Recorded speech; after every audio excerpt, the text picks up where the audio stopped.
Yung bagong henerasyon kasi, iba na rin yung kanilang gustong action eh. Dahil sa mga napapanood nila, iba na yung bilis ng pelikula, yung pacing ng pelikula. Matagal-tagal din kaming nag-research dito. Tsaka nung bandang huli, humingi na talaga din ako ng tulong kay Direk Enzo. Kaya sabi ko, Direk, tulungan mo na ako dahil hindi ko na makapag-duktong-duktong yung pelikula. Kaya, thank you very much, Direk Enzo. While watching earlier, may pagka-John Wick nga yung dating eh. Iniisip namin. So congrats po sa new movie, Senator. Salamat po. We have a pahabol question from Cinephile PH. Cinephile PH.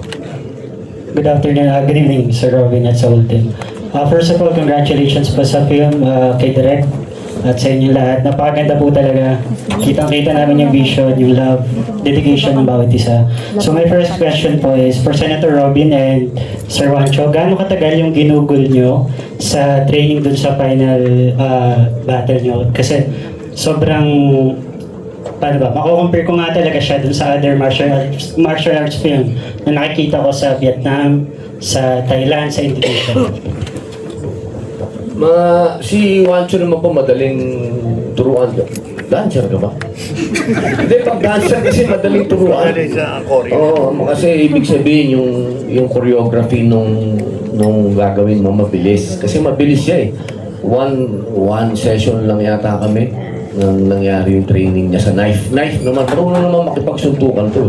Yung knife lang, yung knife fighting, medyo komplikado ng konti yun.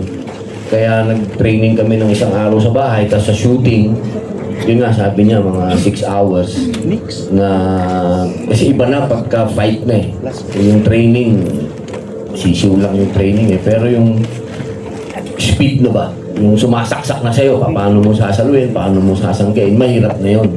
Kasi ang isang knife fighter talaga, siguro minimum yan, mga 6 months. Pero nakuha lang naman yan ng isang araw. Kaya sabi nga, pagkatapos namin ng shooting, sinabi namin sa kanya, tuloy mo. Kasi talagang magaling naman siya kumilos. May future tong batang to. Sa isa pa, malakas ang loob niya. Talagang gusto niyang matuto. Makikita mo sa pagkatao na eh. Gusto niya yung ginagawa niya. Gusto niya yung action. Diba? Lalo na yun, yung mga ganun. Tayo nga, ginaya rin ni Bruce Lee yung artist natin eh. Nag-enjoy din si Bruce Lee sa artist. Masalat po natin yun.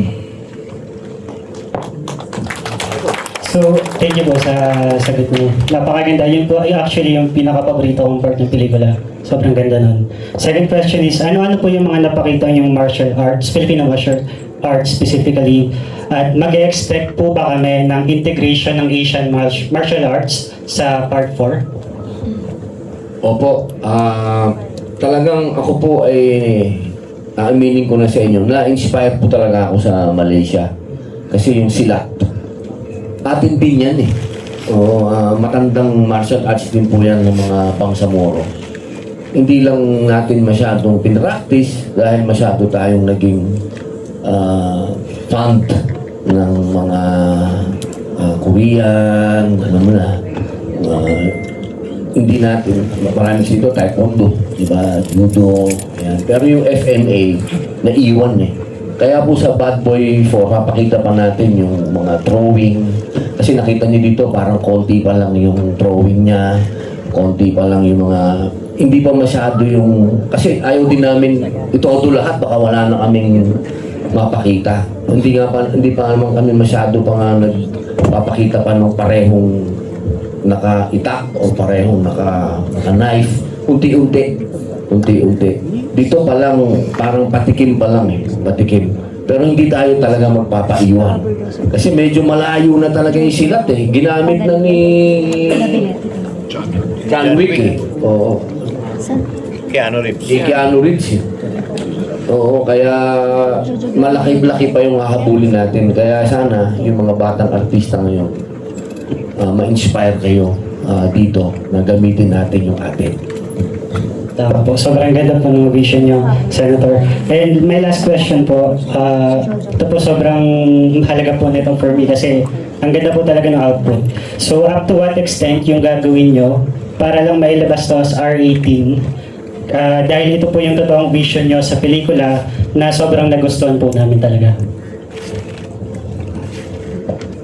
Hindi kasi talaga, ano R18 talaga siya eh. Oo, hindi, ang totoo niyan, bitin pa nga kami.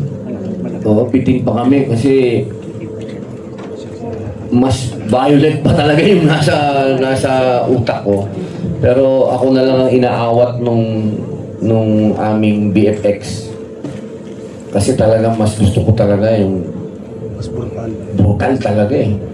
Oo, pero sabi nila baka ho sa susunod na lang yung mas brutal. Pero dito medyo bumabalik tayo, baka naman yung mga babaeng audience hindi na manood. Nahirapan ba yung mga babae? Yun ang gusto namin tanungin. Nahirapan ba yung mga babae? Masyado bang violent? Gusto sa bahay. Oo, kita nyo, hindi naman eh. Ano natin yan, i-re-edit natin. Papalabad na eh.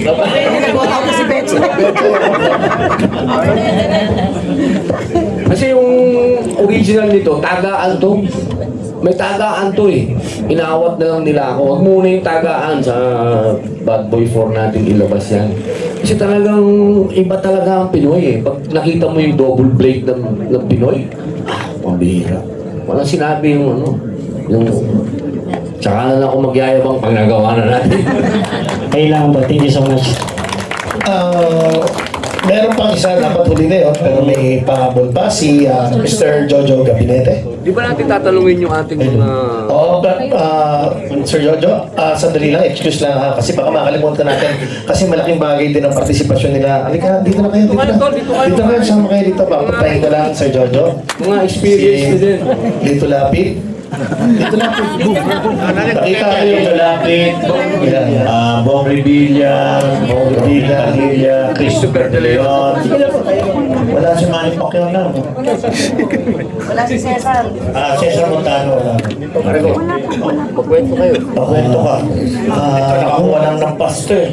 Una po sa lahat, nais ko po batiin po kayo ng isang mapagpalang gabi po. Lalong-lalo na po sa aking idolo na napaka-humble po, ang aking boss, idol, si Sen Robin, at sa kanyang may bahay po, si Ma'am Mariel, kay Mami Eva of course, mga kapatid kay Ome, at saka kay Doc, at saka kay po, sa mga cast, magandang gabi po. Boss, sir, maraming salamat po sa break na ipinagkalog niyo po sa aming mga kalukalay. Si Sen po, Sinbong, buti panayagan po ito, lumabas. Dok, paliwanag mo. Magandang gabi po sa inyo lahat. Nagpapasalamat po kami na nakasama kami dito sa pelikula na mapapanood. At ako naiya nga ako magsalita. Mamaya mabalik na naman ako.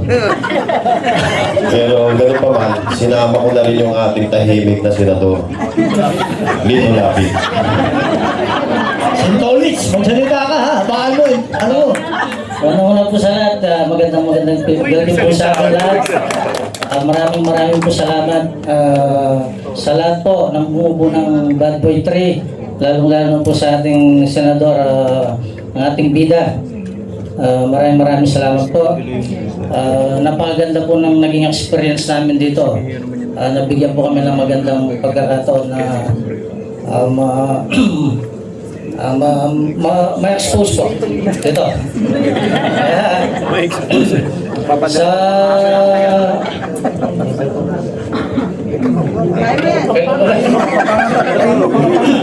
maya pa bengi po kaya katamo.